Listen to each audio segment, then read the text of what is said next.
Welcome to Fringe Pop 321, the show that believes the world is stranger than we think, but thinking should not be strange. This is a continuation of our series of interviews here on Fringe Pop, and this time we have with us Brett Prince from Ohio, correct? Yes, sir. Yep. Yeah, you want to be more specific than that? You want to give away your home base location? No, that's fine. Okay. I am in Columbus, Ohio. Okay. And I born and raised there, 40 right. years. Yep. Well, Brett, you have a dramatic, interesting story, and again, our viewers are going to get the link to your full story on the episode page, the interview page for this one. But I do want to get into it, so if you can give us an abbreviated version, and since I've seen your full story, I'll tell you where I want to land to begin with here. Basically, the drug use and the drift into Satanism and in the occult. Sure. Because what I'm going to angle for here at some point is, do you see those things as related in any way? Okay. So we'll just ask it this way. 5 years ago, who are you? 5 years ago, I was the poster boy of Luciferian, worldly, fleshly success, and was very good at it. Very rewarded as far as the things that society pushes, materialism, very dependent on substance abuse for happiness, devoid of any, for pleasure, devoid of any real happiness, seeking pleasures and momentary fleeting things, and just living the wrong way. And that entailed sexual depravity, drug abuse, lying, stealing, and even as far as murder. Wow.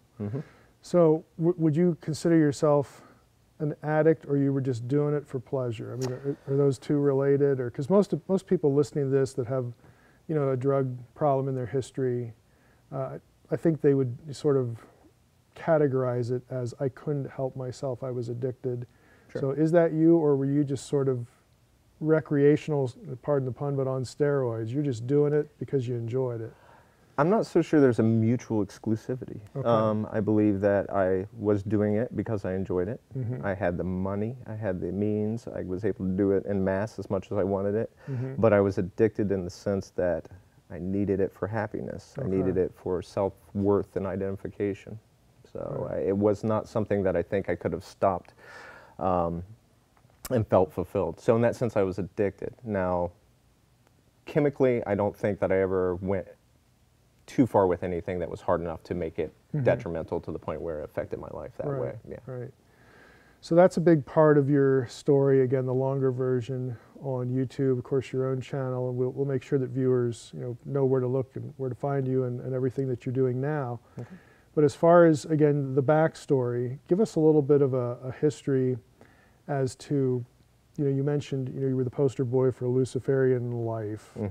Yeah. So you got into drugs at one point, but your story is much bigger than that. So give us a bit of an overview that includes that, but take us down this road of how you went from experimenting or doing drugs for fun into, again, some of this darker stuff. Okay.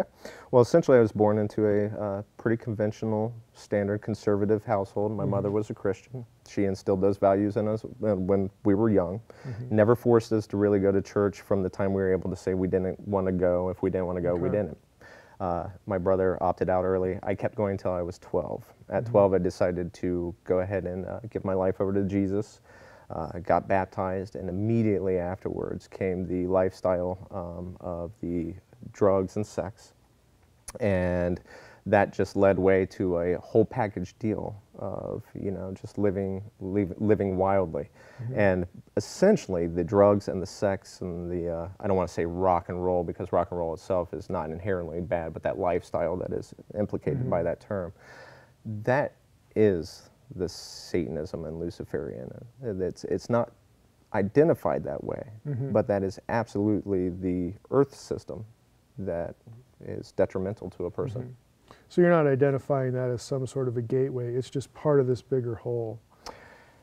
I mean, how would you characterize it? Because you have this, again, simplistic notion of you do this and then you're going to go to that and you're going to graduate and all that kind of thing. But I mean, that seems a little bit simplistic to me. If it's not, you feel free to correct me, but it just seems there's more going on than that. It is a little bit simplistic. It's more of a complex thing to where I think how to vociferate that correctly. I think the same characteristics that lead a person to find identification and pleasure in drugs are the same ones that lead them to find that identification, self-worth, and pleasure in worldview systems. Okay. And I think that was a package deal of not only presentation from external, but who I was internally. So it is very complex. I don't think you can necessarily say, I smoked weed and I started worshiping the devil. Right, right. It's not that cut of an equation. Right. It is a complex thing, and it's a gradual, slippery slope that you don't notice that you're going down. To where inhibitions are lowered and you are opening yourself to new ways of life and thinking that may be different from where you came from. And seeing as I came from a Judeo-Christian, well, definitely Christian home, the antithesis of that is what I was exploring. And that was a package deal. And it wasn't so much of an equation, as you said, or a graduation of steps. It's a presentation of our whole society. And that's in the school system, that's in our entertainment, it's in our culture, it's amongst peers. So it becomes this giant, massive entity that's hard to really isolate each factor. But in hindsight, you can look at all the factors and say that they culminated and worked towards a worldview, a goal, a lifestyle that can only be identified in my eyes as Satanism. Yeah. So now what you described sounds passive, like the culture was acting upon you. But you know, again, since I've heard your testimony, I know you're not going to say, "Oh, I was just a victim here." No, no. You know, I mean, you're exercising your will. You're making decisions, whether it was rebellion or this is helping you form an identity that you liked. Exactly. You know, again, tell us a little bit about that. I mean, what did you get out of this? So as I'm grabbing these things in my early youth, you know, in my early teen years to fill this void, I noticed that they come with some social rewards. You know, if I'm smoking weed with the guys at the party, I'm now one of the guys at the party. As a kid, I was kind of, well, I was a sickly child, a lot of lung problems, so I was kind of a nerd. I was definitely a nerd. I stayed inside, I read, I had trifocals real thick. I was never a cool kid. Drugs. That's even nerdier than I was at one point. I was bad. I was bad. I'm still here. But the drugs gave me a cool card, I guess, that got me into social circles. And as that progressed, you know, if you got more wild, you were cooler. You know, the more that you could do, the more you were respected. The more girls that you started to interact with, the more that you got. So at first, it was generally presented, but once I saw what was there, and I think one of the mistakes that people make is to deny that there is pleasure. Oh, it's awesome. That's why you do it. It's not long lasting. There's no fruit there. It's bad. But as I saw that pleasure built social structure, then I started to understand that power came with those things and make the moves calculated and actually seek out those things. I wanted to do the most drugs. I wanted to have the most girls. I wanted to be in the most fistfights, things like that, to that effect. So I did actually start seeking it. But that's not quite what you're getting at, is it? No, well, it's part, because, you know, I think when people listen to this and either, again, I think people who don't have this in their background, they always wonder, what in the world were you thinking? Sure. You know, because they can see, everybody knows somebody whose life has sort of been destroyed or is sort of a shadow of what it could have been because of, you know, whatever thing, drugs, alcohol, whatever. So you got the number of people who would, again, ask, what in the world were you thinking? And then the other people who share this background, that I would imagine they're listening to, you know, things in your story that resonate with them. Maybe they do think, well, that's not why I did it for this other reason. But I think by and large, there's probably some connectivity there. In my family, I grew up with a stepdad who, you know, really was my dad, because he and my mom were married when I was 5, who was an alcoholic. You know, so I don't know that I've ever met a person that's not affected, okay, by this in some way. Mm-hmm. And you naturally wonder, again, what in the world is going on? Like, why can't you see X, Y, or Z and stop this or that? So I get again, this gives you, this social world, puts you into these situations that you do get pleasure out of. It's advantageous. It feeds your ego. I hate to say it this way, but it rounds you out as a person. And socialize, yeah, right. social structure, yeah. It's this identity building thing, which is, again, is kind of I don't want to say, maybe it's the wrong way to say, it's kind of a shame to say, but that's just real. It's absolutely real. Right, that's real. So you're enjoying these things. Was the drift into sort of occult, more like the imagery, was it just experimentation, taking Lucifer, taking Satan more seriously, so that it became like part of your own identity? Was that just like a next step? Was it sort of I'm going to add this to the resume now? What was the motivation there? Well, as I entered that party culture as a young teen, that came in with, the music, Mm-hmm. and that was, hip hop, heavy metal, and all these things. As you listen to these things, you see a common theme. You hear names. You hear, certain messages are brought back and forth. And Mm-hmm. one of the, there were a few key groups and key figures as I was growing up. One being Marilyn Manson. Okay. And I remember in the mid-'90s when he came on the scene, he was known for ripping up Bibles and throwing them into the crowd. Well, that was sensational, and that's what drew me to him. But he's actually an intelligent guy, and there's more behind his music than just shock. He's Mm-hmm. very well schooled in like numerology and Kabbalah studies, and these words that I had never heard until it came from him Mm-hmm. and other people in that position of influence. Right. So you're running into these things as you're attracted to these individuals. Yeah, so I'm just partying, doing drugs, listening to drug music, and this drug music is also coupled with very real esoteric, occult, and satanic messages. Mm-hmm. And they're not superficial. They're very rooted in old studies. Mm-hmm. And that was kind of my first inclination towards that was, what is Kabbalah? What is Jewish mysticism? Mm-hmm.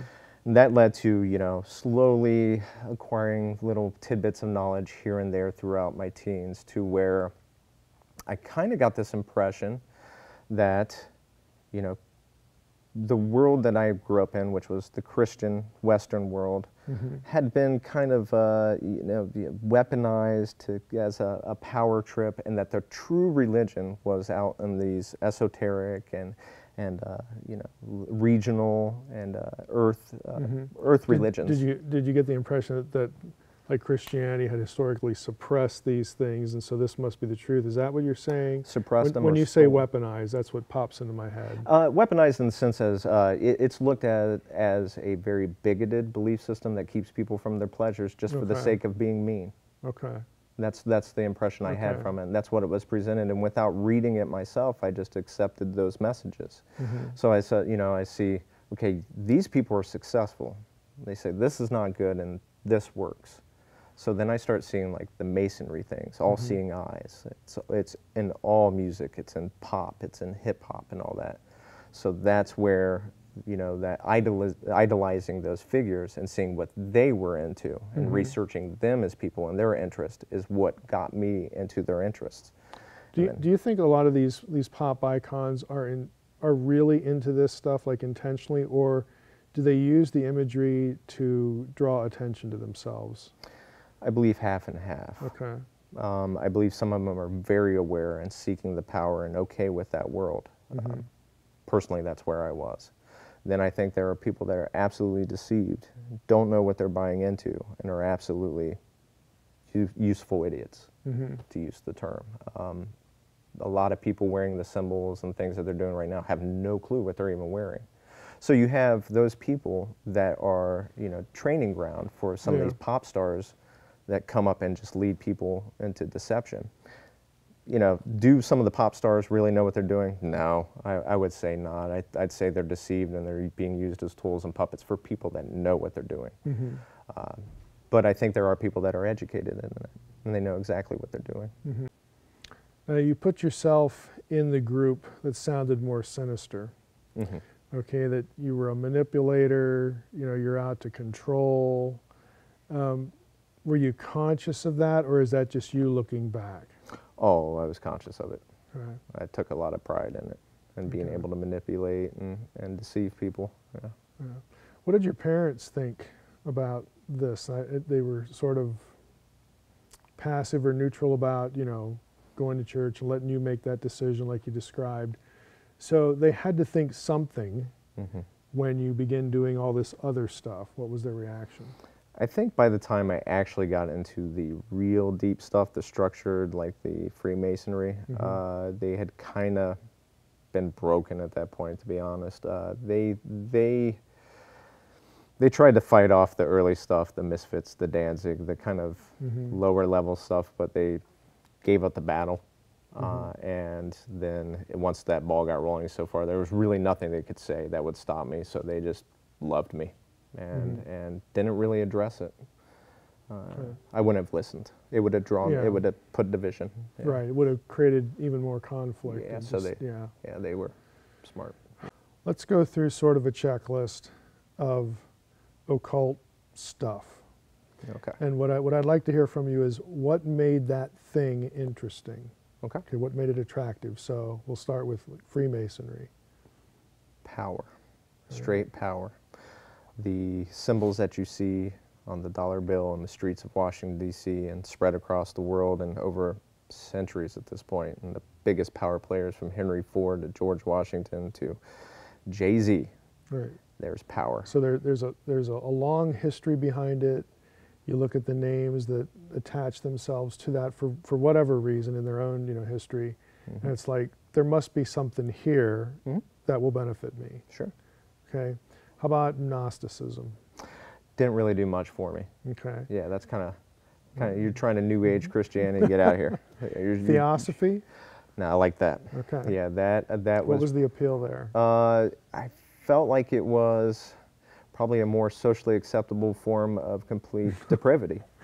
I mean, it packages it so nicely. It makes Right. it seem like it's a very quaint Eastern philosophy. And Blavatsky came and she sat with yogis and she was so cultured and worldly. Right. So well read. It breaks back down to Babylon mystery. I mean, it all goes back. How about occult magic? We'll just make magic a category. Like, you know, we have Crowley. Yeah. And others. What was it there? The appeal of magic seemed hokey to me for a while Okay. until I got deep into Freemasonry. Until I didn't believe anything until I saw the people that believed it. When I realized that these very powerful, smart, educated people were doing these rituals and putting these magic symbols on things, I thought, okay, we've been told for however long there's nothing there, but they're still doing it. So why? Is there power behind the magic? And then I started researching magic and ended up getting into magic rituals. Yeah. Now, was it a specific school? You know, you have this breakdown. There's like, just for lack of a better one, Enochian magic. I mean, were you like picking your niche here, or were you just experimenting with a whole bunch of things? You touched on it with Crowley. Okay. I think because he was who he was, which was all sex and drugs. That's pretty much what his whole thing was. That appealed to me because that's what I wanted. I was very pleasure-based, didn't care the cost, and that magic and that sense of sex magic and drug magic and the transcendental experience from psychoactive drugs. That appealed to me. So as an outsider, I mean, true confessions here, I look at somebody like Crowley and go, yeah, really, like you're the most evil man in the world, and all you're doing is having sex and taking drugs. Like, how many millions of people do that? Yeah. So I mean, you're not a Hitler, you're not a Pol Pot. You know, Right. I don't know if he ever killed anybody or not, but it seems like a bit of a cartoon, and maybe that's because of what the culture has done with, you know, Crowley, and I mean, he certainly fed that. It builds his reputation. But how do you look at him? I think that he became a cartoon. Okay. I think he originated in some very real stuff. I think he took it even further than his contemporaries at the time and got very dark with it and really knew his stuff. I think his drug addiction and his sex addiction drove him mad. I think the danger with Crowley, though, is not what he did in his life, it's the effect that we are seeing today.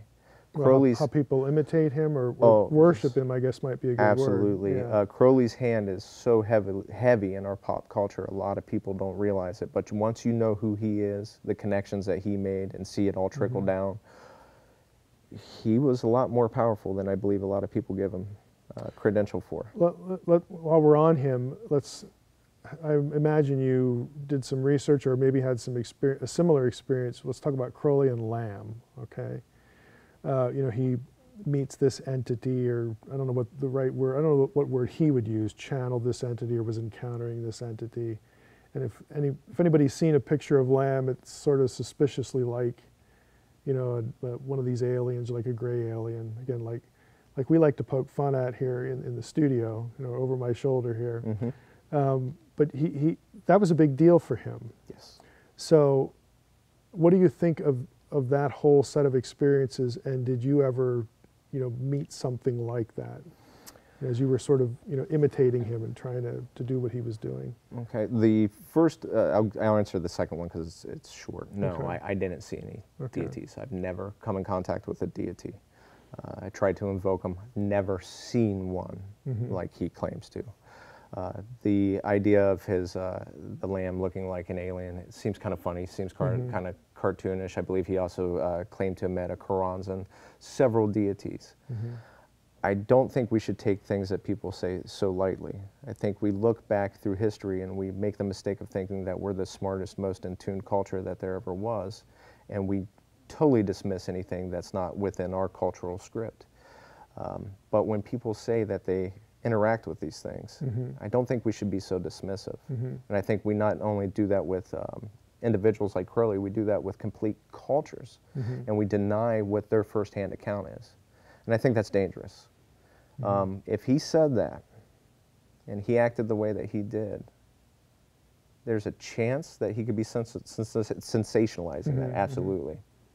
Might want to examine to see what exactly he's looking at. Yeah, I would compare it to sort of, I mean, since I have an interest in ufology and, you know, the whole ancient aliens thing, because I'm sort of known as hopefully a somewhat friendly, you know, debunker of things like Zecharia Sitchin and whatnot.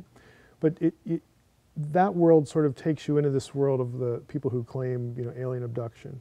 And my sort of default position is I'm going to assume you're not lying, okay, that you're not hoaxing. You may not be processing whatever it was that you experienced, you know, the best way, but I'm just going to assume that you're just not making it up, you know, for attention or whatnot. Because you get people that, you know, when they talk about these things, they get the ridicule. In other words, they suffer for it. It's not like I'm going to tell this story and then I'm going to go on, you know, Jimmy Fallon, I'm going to make lots of money. It doesn't work that way. You know, Right. you get a lot of ridicule, you know, for it. It brings, you know, personal crisis. So I would tend to agree, you know, with that. It's just, but I would also agree that the way Crowley is, the way he's sort of presented culturally, you know, I like the way you said it, that he sort of became a cartoon, because that's kind of what he is now. You know, if we want to, you know, spook somebody, we're just going to put his picture somewhere, you know, and not, that's really not taking him seriously. That's just trying to get an effect or get attention or something like that. What about, you know, other practices? We'll just make a real broad stroke here. Ouija boards, tarot cards, you know, all those sorts of things. You know, were you into any of that? Were those somewhere in the picture? The closest I came was a grimoire, which was a book of spells, Black Magic Grimoire by E.A. Coding. It was the Book of Azazel, and I did do a ritual verbatim out of there. And it was an interesting experience. I was recording a one-man band album, which is where you do every instrument, drums, bass, guitar. And I come to the point where I was going to do this vocal, and I was kind of stumped. And at the same time, I'm reading this grimoire, not really knowing what I'm supposed to get out of it.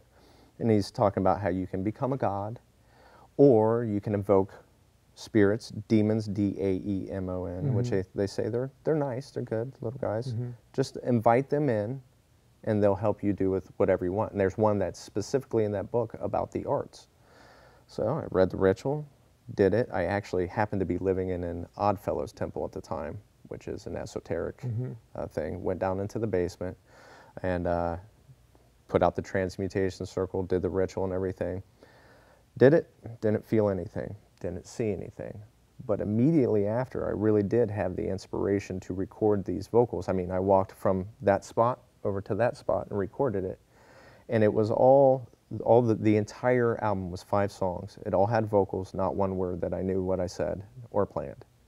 So looking back in hindsight, I didn't even really know what I was doing. I just said, just let the words flow through you. Just make guttural noises, you know, utterances that I don't know. Right. Looking back, I'm wondering, you know, what was that? Who was speaking? What were they saying? You know, was it a form of tongues from the other side? I'm not quite sure, but that was the closest that I came, was the by myself with an object, and that's outside of Masonry, of course. Right. Yeah. Now, when it comes to Satan and Lucifer, did you join a group, a coven? Did you do rituals, you know, there? In other words, and if you did, was that sort of a again, I don't want to use the word graduate because that makes it sound like there's this step-by-step, you know, checklist kind of thing. But in a lot of the material I've read on this, that when people sort of get to that point, they almost present it like the apex of their journey or something like that. Anything like that? Not necessarily. With Satanism, I was more of a LaVeyan Satanist, which was purely naturalism. It's atheism repackaged with a sensational title. So and how does it differ from like Wiccanism or just your generic? I hate to use the word generic, but paganism. You are your own god. Okay. Satan is a name that's invoked in spite of Christianity, as opposed to a deity that is known as the enemy. Okay. The enemy in this case it doesn't exist. And it is an accusation of your natural tendencies. So they say embrace your natural tendencies, embrace who you are, and just be everything you want to be.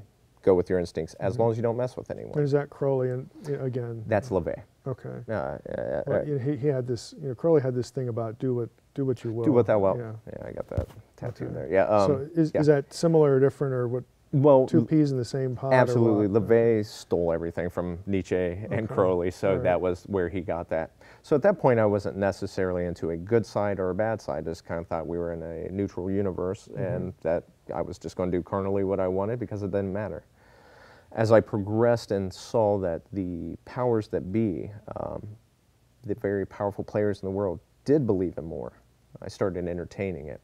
And that's when I feel like I switched over to a Luciferian, which is like the purveyor of human knowledge, not necessarily looked at as I want to do evil, which is deistic. Did it just Satanism. become more otherworldly? Like there was that element now? Became structured. Okay. It became purposed. All right. It had leaders. I had mentors that weren't just other kids wearing Marilyn Manson shirts. Okay. These were doctors, lawyers, ATF agents, judges. These are the people that I did rituals with. And that's when things got serious. That was the progression. So there was a graduation. There was my own exploration, YouTube research, internet research, just finding out what I could. I like to read actual books. Right. Some people remember those. Real books. Yeah, go get those. And so I had a little more than the superficial, enough to where the Masons, they don't ask you to join, but they present themselves so you can ask them. And that's what pretty much I showed through my art, through my posts and my social networking posts, was I was moving towards that. So I was approached, and then when I became a Mason, that's when things got serious with magic, serious with intent, serious with, you know, thinking that this was all real. Was you mentioned your art, okay, was your tattooing part of that? Oh, yeah. That, you know, sort of that, again, structural transition, or was it before, or is it kind of on both sides? Well, the art, I actually started drawing Freemasonry symbols like I was one of them before I actually was inducted. So Mason actually saw the symbols and the things I was working into the fine art and tattoos, because I was putting this in people's tattoos too, sometimes without their knowledge. Sounds terrible, but I mean, just being honest. Well, that goes back to the manipulator, you know, kind of thing. Yeah. If I'm like, oh, hey, why don't we just put an owl here? And they're like, cool, owl. And I'm like, you got Moloch. So I mean, like, it's not like I'm Yeah. being mean or hiding things. I'm just putting things that have different meaning for me Right. than what they know. Right. So I was putting that there, and the Masons actually said, well, this dude clearly knows a thing or two about a thing or two. So then I was approached, and I became an actual Mason, and that's where that came, was after the art first, then Mason, and then legitimate art that was accurate, you know. I was kind of hit and miss Did the before. Luciferian turn have a role in the art, you know, later on, or Oh, absolutely, Okay. absolutely. As a matter of fact, was it choice or time spent in perfecting whatever it was you were working on? I mean, how did that work itself out? the Luciferian started shortly before the actual Freemasonry, because the time I actually became inducted, my first ceremony, I had this tattoo, and this Okay. is the sigil of Lucifer. Right. So I had already been embedded in that. That already worked. Now, footnote, they were totally cool with that. They were very cool with that, and that did not stop me. One of the Masons there was actually a Catholic priest. And the way that this is structured is there are people on each tier that don't know what's going on, you know, on the next. Okay. This guy raised concern with the chaplain, said, hey, our new brother has sigil Lucifer on his face, and the chaplain says, we're cool with that. So the Luciferian art and movement kind of all happened at the same time as I was living in the Freemason temple, and my shop wasn't in the Odd Fellows Lounge. Right, right. Yeah. Again, for the viewers that want the full story. Right, yeah. They can go up and watch that on your site. Okay, so we've been talking about all this stuff you, past tense, were into. Yes. So you're enjoying this. You're getting the benefits that you presumed you'd get out of doing this, that, or the other thing. You like it. Yep. What happened? What made it unattractive at some point? Well, I've said a few times since then that anyone that thinks that those pleasures are satisfying haven't had enough. Because at superficial value, they are. But when you truly try to live like that, they're not satisfying. You do not gain any long-term personal development, satisfaction. You're as empty as you were before you do any of it. So after about 25 years of living like that and doing it well and succeeding and was supposed to be really happy, I finally, you know, looked at reality and said, this stuff is leading me to nowhere. I've got all the money, all the drugs, all the girls. You know, I was living in a luxury apartment with, you know, just massive substance abuse and a literal harem. I mean, a literal harem of escorts at my disposal, and I wasn't happy. Ended up moving out of that place and going to my own home for a year. It was very, very humble.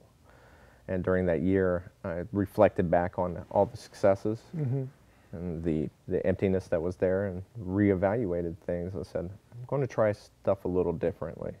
Instead of, you know, this situation fell apart, it was my relationship fell apart at that time, marriage, business and stuff.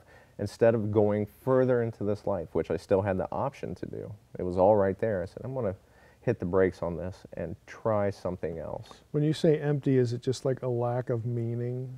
Is that, you know, something? There's nothing transcendent about this. No. I do this thing and I need to do it again. Yeah. Like it didn't meet any need. It didn't fill any void. Not only do you have to do it again, you have to do more, and you have to do it more frequently. Now, coincidentally, I am a father, so I knew what real happiness was. I knew what real interactions that produced love and fruit were. So, you know, as I was living this crazy lifestyle, I was able to separate it completely from my daughter. When she was around, I was a good dad, and I was at all the football games, and I was at the soccer games and gymnastics. And after 25 years of having both of them, you know, I looked back and said, well, this one worked. And all my friends that are living this square lifestyle, they're happy. And I called them clowns and squares, and here I am. I'm the square. Yeah, I've got 21-year-old whiskey, that doesn't do anything, you know? I mean, you drink it, it's gone. Whereas real life interactions and the real stuff, you know, it appealed to me. So I had the option to continue, but it was just unattractive. Yeah. So you go and you live by yourself, and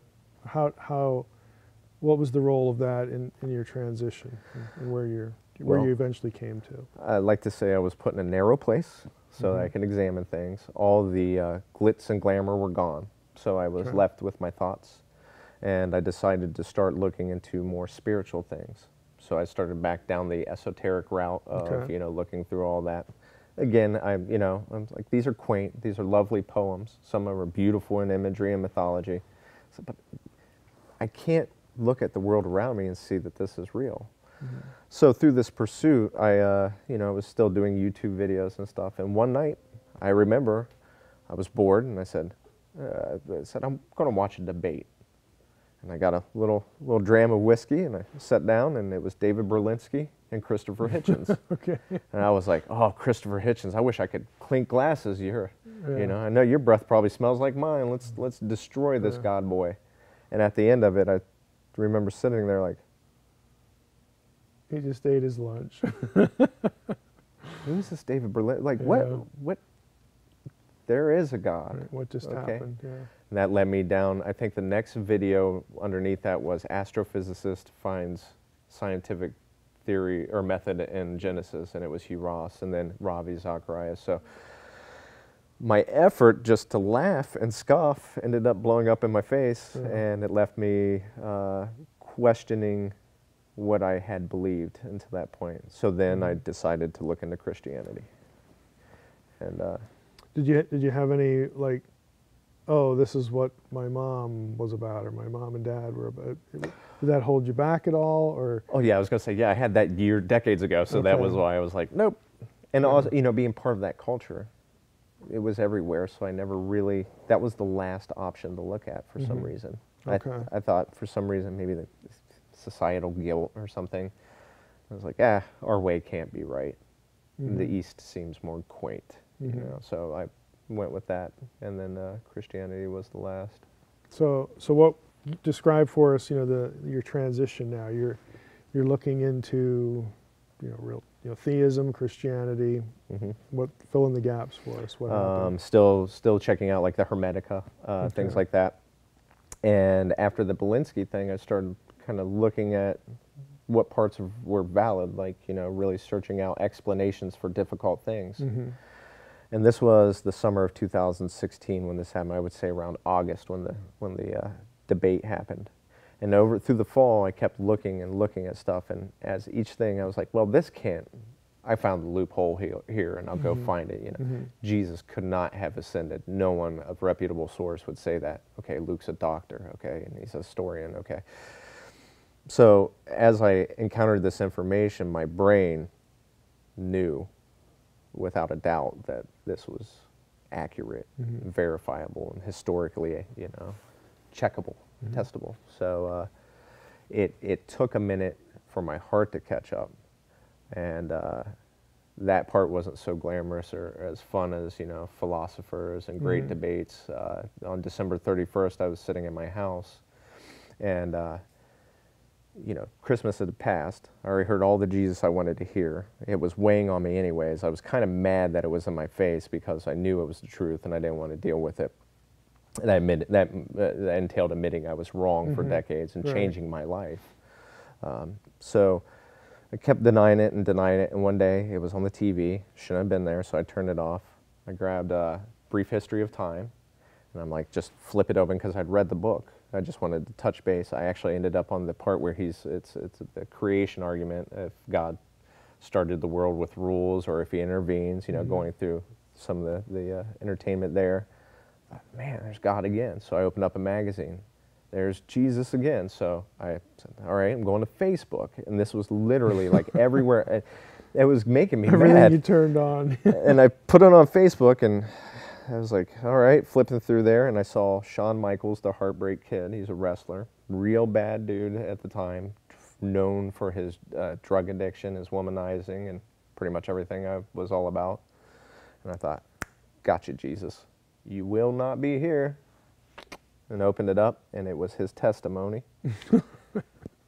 So I decided to keep the dignity and skip the flood, and you know, because I thought that might be the next sign, and I hit my knees and just started bawling for a good half hour, realizing that I had been wrong, and that wasn't really the part that made me sad. It was the fact that you know, I felt immediately, and knew that I had been forgiven of everything, like everything, and I was like trying to go through my head and apologize for it, and it was like, doesn't matter. Right, you done. don't need the grocery list. Yeah, it's done. That's covered. So, and that was December 31st, Wow. 2016. Now, did you remember that? Essentially, did you remember the gospel because of what you had heard in the past, or you had, as you're going into these different sources, you run into it? Was it a little bit of both, or? I did. My mother insisted on the readings, is what we called them. Every Christmas, she would make us read The Life and Times of Our Lord and Savior Jesus Christ by Charles Dickens. And he actually did a really good job of relaying the Gospels in an easy fashion. They separated it over 24 parts, so you read one every night for December, and then 25th. Yeah. And all of the miracles. Jesus' life was all in that. I mean, I don't know if you're familiar with the book. No, I haven't read it. It's a great account. But yeah, so as I was going through that, I was remembering things. And then little things like my mom would wake me up every day saying, "This is the day the Lord has made. Let us be glad and rejoice." So I was raised up in the way. But I roundly rejected it. It was done. What would you say to somebody now who, again, if you could talk to yourself and go back and 5, 10, whatever number of years ago, and because I'm sure with your web presence, you meet people who are just like you. So how do you have that conversation? How do you advise them? How do you say, no, this is just going to take you to nowhere, and your attention needs to be here and not there? I mean, how do you handle that conversation? What would you say to yourself, and what do you say to people now? I don't so much tell them. I don't really do the warning of, no, you're wrong, this is going to lead you, because I don't think that would have worked with me. If you told me I was wrong, I'd automatically dismissed you. Instead, what I do, and generally the thing is, a lot of stuff is esoteric, or the New Age studies. I direct them to sources that I know will enlighten them on other things, and move them towards the gospel, if not the actual gospel itself, if they're ready for that. But I know for myself, it was step by step. Little things like debates. Oh, you're a big Hitchens fan. Have you seen him debate Berlinski? No, you should check that out, and leave it at that. Little seeds, little tiny seeds is how I that's. Do you think that okay, well, I'll just say the church. Either do you think the church, or are there specific ministries that you think do a good job with people like you? Does the church generally drop the ball here, or is it sort of like, well, they're kind of okay? I mean, how would you assess how, again, Christians generally, or the church, interacts with people like yourself? And if there's some gap there, I mean, what would you recommend, or maybe a specific source, or is there a ministry that really does this well? I believe to give credit where credit is due. I felt very loved by all the believers in my life through all my turmoil, and I know that I received prayers. So that is one thing I want to commend them. Other than that, there's two parts to this. One, I wouldn't have received anything anyways. Two, they don't know how to even address what I know. I find that the church runs so quickly from anything that is not their doctrine that they will not understand it and don't know how to deal with it or explain it or rebuke it, debunk it or anything. I think you have to understand what you're talking about to advise on it. And understandably so, they're scared. But they shouldn't be, because, knowing who we are filled with and what side we're on, we should be very confident in all of our endeavors to face those things head on.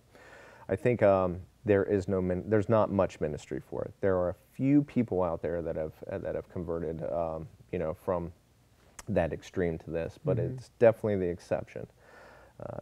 But I mean, there's a lot of ministry, like for broken people, like with addiction, or you know, this or that specific problem, but like in the whole esoteric occult thing, Yeah.